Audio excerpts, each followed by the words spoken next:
They say don't burn bridges. But sometimes, you light the match and warm your hands on the flames.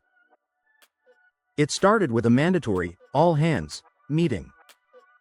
The kind where upper management uses buzzwords to distract you from the sinking ship you're standing on. Our company had been restructuring for months, which, in corporate language, means cutting corners and pretending it's strategy. That morning, they announced a temporary hiring freeze and redistribution of workload. Translation: everyone was about to inherit someone else's job, without pay. My manager, who lived for fake empowerment, sent me a message right after. "You're such a team player. I know you'll pick up the extra projects until we stabilize."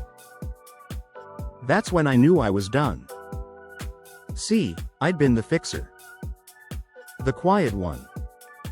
The person who cleaned up after other people's mistakes while they got promotions.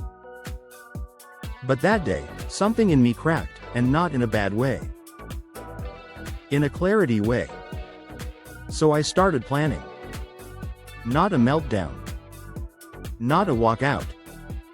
A masterpiece. For 2 weeks, I played along. Smiled in meetings, documented everything, helped everyone finish their tasks. But behind the scenes? I was archiving files, transferring notes to my personal drive, and building a timeline of every broken promise, unpaid hour, and gaslighting email this place ever sent me. And then, I printed it. All 46 pages. Bound it. Titled it, Operational Audit, Mismanagement and Systemic Burnout. I didn't send it to I sent it to the board. The next morning, chaos. My manager pinged me 15 times before 9 a.m. "Did you send this report? Who authorized this? We need to talk." I ignored her. Because that was the day of my exit. At 10 a.m., they held another alignment meeting. The entire leadership team was there, red-faced, nervous, pretending it was business as usual. When it was my turn to speak, I smiled and said, "Actually, I won't be staying for the new rollout. I just submitted my resignation." The silence was beautiful. Then my boss sputtered, "You can't just leave in the middle of this transition." I shrugged.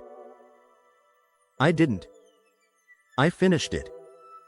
Everything you'll need is in your inbox. She opened the email in real time. There it was, the audit. Every receipt.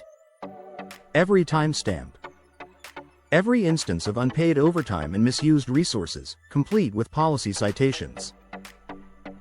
The room went dead quiet. Someone from HR whispered, "Holy sh*T." I stood, grabbed my coffee, and walked out to applause from 3 coworkers who'd been too scared to speak up until that moment. By 2 p.m., the report had made its way to the company's parent division. By 5 p.m., the director who ignored our complaints was on leave pending investigation, me. I was on a patio with a margarita and no regrets. 2 weeks later, the same coworkers messaged me.